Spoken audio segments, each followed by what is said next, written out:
एक नगर में एक ब्राह्मण रहता था। वह माँ भगवती दुर्गा का परम भक्त था। उसकी एक कन्या थी। ब्राह्मण नियम पूर्वक प्रतिदिन दुर्गा की पूजा और यज्ञ किया करता था। सुमति अर्थात ब्राह्मण की बेटी भी प्रतिदिन इस पूजा में भाग लिया करती थी। एक दिन सुमति खेलने में व्यस्त होने के कारण भगवती पूजा में शामिल नहीं हो सकी।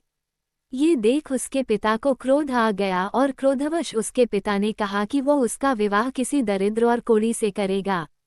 पिता की बातें सुनकर बेटी को बड़ा दुख हुआ और उसने पिता के द्वारा क्रोध में कही गई बातों को सहर्ष स्वीकार कर लिया।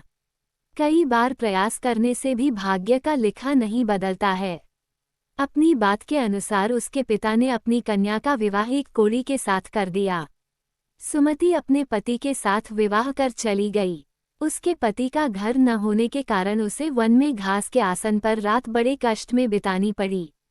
गरीब कन्या की ये दशा देखकर माता भगवती उसके द्वारा पिछले जन्म में की गई उसके पुण्य प्रभाव से प्रकट हुई और सुमति से बोली, हे कन्या, मैं तुम पर प्रसन्न हूँ। मैं तुम्हें कुछ देना चाहती हूँ, मांगो क्या मांगती हूँ। इस पर सुमति ने उनसे पूछा कि आप मेरी किस बात पर प्रसन्न हैं। कन्या की यह बात सुनकर देवी कहने लगी, मैं तुम पर पूर्व जन्म के तुम्हारे पुण्य के प्रभाव से प्रसन्न हूँ। तुम पूर्व जन्म में भील की पतिव्रता स्त्री थी। एक दिन तुम्हारे पति भील द्वारा चोरी करने के कारण तुम दोनों को सिपाहियों ने पकड़कर जेलखाने में कैद कर दिया था। उन लोगों ने तुम्हें और तुम्हारे पति को भोजन भी नहीं दिया था।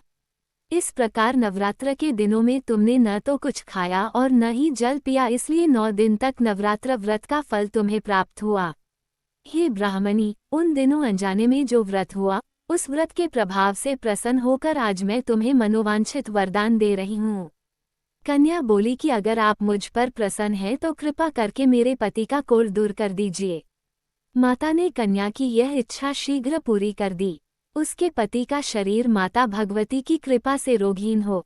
रामायण के एक प्रसंग के अनुसार भगवान श्री राम, लक्ष्मण, हनुमान व समस्त वानर सेना द्वारा आश्विन शुक्ल प्रतिपदा से नवमी तक 9 दिनों तक माता शक्ति की उपासना कर दशमी तिथि को लंका पर आक्रमण प्राप्त किया था।